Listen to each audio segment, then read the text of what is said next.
పారిశుద్ధ్య మున్సిపల్ కార్మికులు నగరంలో నిరసన చేపట్టడంతో నెల్లూరు నగర 42వ డివిజన్ నందు తెలుగుదేశం పార్టీ మైనార్టీ సీనియర్ నాయకులు షేక్ కాలేషా ఈరోజు నగర ప్రాంతంలో చెత్త పేరుకుపోయి వెదజల్లుతుండడంతో మీడియా సమావేశం నిర్వహించడం జరిగింది.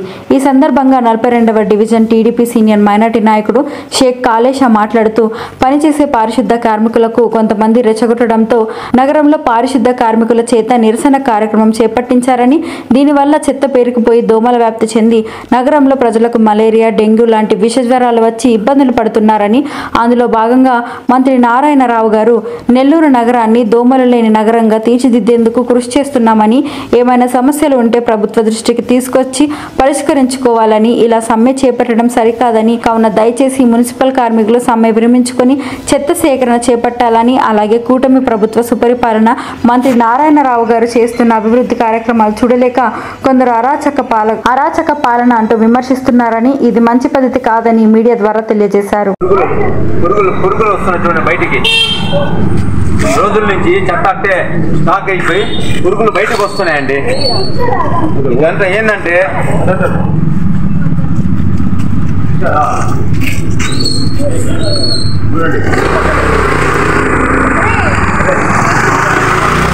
మా ఇల్లు చూడండి చెత్త ఎత్తుందో.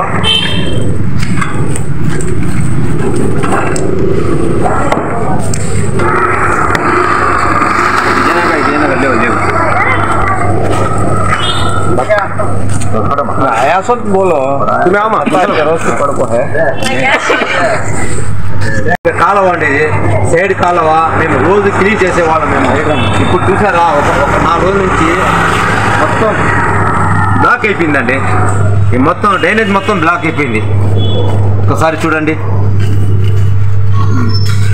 कचरा उठाते नहीं, तब देखे तो भी कचरा गली में पूरा आजा को नाला करने पूरा सब भी कचरा मच्छर ज्यादा हो जाता है सारी कुत्ते को लेला का कचरा पूरा धैलिस करे से घर के अंदर से भी लेला का डालते हैं. ऐसा है तो कैसा हमें जीना करना चाहिए. पूछते हैं कालाशा भी को पूछते हैं हमें लगा जरा छोटे बच्चे आप बीमार हैं, देखे तो बरसात का दिन देखे तो सारी बात है गली में मच्छर है. ऐसा हमें जीना करना है. हम बोलो ఎప్పటి నుంచి ఉందమ్మా ఇట్లాగే? एक बारम से 6 5 रोज भी नहीं, एक बारम से वैसा 6 गली पूरा रास्ता कचरा गली में आ भी सकते नहीं, जा भी सकते नहीं, वैसा है. हम అందరి నమస్కారం. నా పేరు Shaik Kalesha, 42 division TDP minority నాయకుడిని. ఈరోజు మన డివిజన్లో 42 డివిజన్లో ఈ చెత్త అనేది చాలా 13 రోజుల నుంచి ఆగిపోయి రోడ్ల మీద వచ్చేస్తున్నాయి. ఈ పిల్లలకి జ్వరాలు ఎక్కువ అయిపోయినాయి. ఈ పారిశుద్ధ కార్యక్రమాల వాళ్ళు ధర్నాలు చేస్తున్నారు. మీరు ధర్నా చేయండి, కానీ శాంతి భద్రత చేసుకోండి.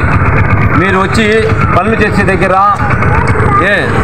ఆపేసి కొందరు వచ్చి ట్రాక్టర్లో తీసుకొస్తుంటే ఆ టైర్లు పోయటం అది పద్ధతి మంచిది కాదు. ఇప్పుడు ప్రజలకి చాలా సమస్యలుగా మారినాయి. ఇప్పుడు స్థానికులు ఏంటంటే జ్వరాలు, చిన్న పిల్లల జ్వరాలు, డెంగ్యూ జ్వరాలు, దోమలు ఎక్కువ విపరీతంగా అయిపోయినాయి. దేనివల్ల? ఈ చెత్త వల్ల. మీరు ఎవరు కత్తిస్తూను అంట. అయ్యా, మీరు కూడా ఒకసారి ఆలోచించండి ప్రజల గురించి. ఇప్పుడు ఈ చెత్త మీరు ఆగిపోతే మీకు ఇప్పుడు తృప్తిగా ఉందా చెప్పండి? ఇట్లా కన్నా ఆగిపోయిన చెత్త మీ ఇళ్ళ కాడ వచ్చి తీసుకొస్తారు ఇక్కడ ప్రజలు. ఇది ప్రజల సమస్య. ఇదేంటంటే ఇది ప్రభుత్వం సమస్య కాదు, ప్రజల సమస్య. ప్రభుత్వం మీకు జీతాలు ఇస్తున్నారు. మీరు జీతాలు మీరు ప్రభుత్వం నుంచి మీకు ధర్నా కావాలంటే శాంతిగా ధర్నా చేసుకోండి. పోలీసులకి మీరు ప్రజలకి మీరు పోలీసులకి మీరు ఇబ్బందులు పెట్టి ఏడంటే మీరు ధర్నా చేయడం అది పద్ధతి కాదు అది అని మేము అందరూ కోరుకుంటున్నాము. నేను కత్తిసిన ఒకటే చెప్తున్నాను. ఇప్పుడు మీరు ధర్నా ఎందుకు చేస్తున్నారండి? తల్లికి వందనం రాలేదని మీరు చేస్తున్నారు, అంతే కదా? ఆల్రెడీ మీకు జీతాలు ఇస్తున్నారు. గవర్నమెంట్ ఉద్యోగాలకి తల్లికి వందనం లేదు. ఇప్పుడు మన నారా చంద్రబాబు గారు ముఖ్యమంత్రి గారు పేద ప్రజలకి మీకు తల్లికి వందనం అన్ని పథకాలు వర్తించేది దేనికంటే పేద ప్రజల గురించి. కానీ మీకు ఉద్యోగాలు చేసే వాళ్ళు ఎవరు చెప్పారండి ఉద్యోగాలు ఇస్తారని? మా చంద్రబాబు గారు చెప్పలేదు కదా. మీరు దయచేసి మీరు ఈ పనులకి మీరు అడ్డంకి పెట్టకూడదని మేము ఈ కార్యక్రమంలో మెయిన్గా కత్తి శ్రీను నేను చెప్తున్నాను. దయచేసి ఈ చెత్త ఎత్తే వాళ్ళకి అడ్డం రాబాకండి. మీరు వచ్చారనుకోండి, మేమే ఇక్కడ స్థానిక ప్రజలు వచ్చి మీ ఇంటి కాడ తీసుకొచ్చేస్తాం ఈ చెత్త. చూడండి ఎట్లున్నాయి చెత్త ఏమంటే. ఇప్పుడు ఒకసారి చూసారా, అది నా పేరు Shaik Kalesha, 42 division minority, TDP minority నాయకుడిని. ఇప్పుడు ఇంతవరకు మన minister doctor Ponguru Narayana sir ఇన్ని నెలల నుంచి ఇప్పుడు వచ్చి మన కూటమి ప్రభుత్వం ఏర్పాటై 1 సంవత్సరం పైనైంది. మన ఆంధ్రాలో ఎంత అభివృద్ధి జరుగుతుందో అంత చాలా మంచి అభివృద్ధి జరుగుతుంది. మీరు చూడండి, అన్న క్యాంటీన్ కానివ్వండి, తల్లికి వందనం కానివ్వండి, ఇప్పుడు రేపు 15వ తారీఖు వచ్చి ఫ్రీ బస్సు వదులుతున్నారు. పింఛన్లు వచ్చి గత ప్రభుత్వంలో 3000 పెంచేదానికి ఒక్క పెంచేదానికి 5 సంవత్సరాలు పట్టింది. కానీ మన నారా చంద్రబాబు ముఖ్యమంత్రి వచ్చిన తర్వాత ఒకే నెలలో 4,000 పింఛన్ ఇచ్చిన ఘనత మన కూటమి ప్రభుత్వానికి దక్కింది. అది మీరు అందరూ గమనించి మనసులో పెట్టుకొని ఏ పనికి మీరు అడ్డం రాకుండా సహకరించాలని మన ప్రభుత్వానికి సహకరించండి. మీరు ప్రజల గురించి మీరు ఆలోచించండి. మీకు అంత ఇది ఉంటే మీరు ధర్నా చేసుకుంటే మీరు శాంతిగా మన పోలీసులకి మీరు సహకరించండి.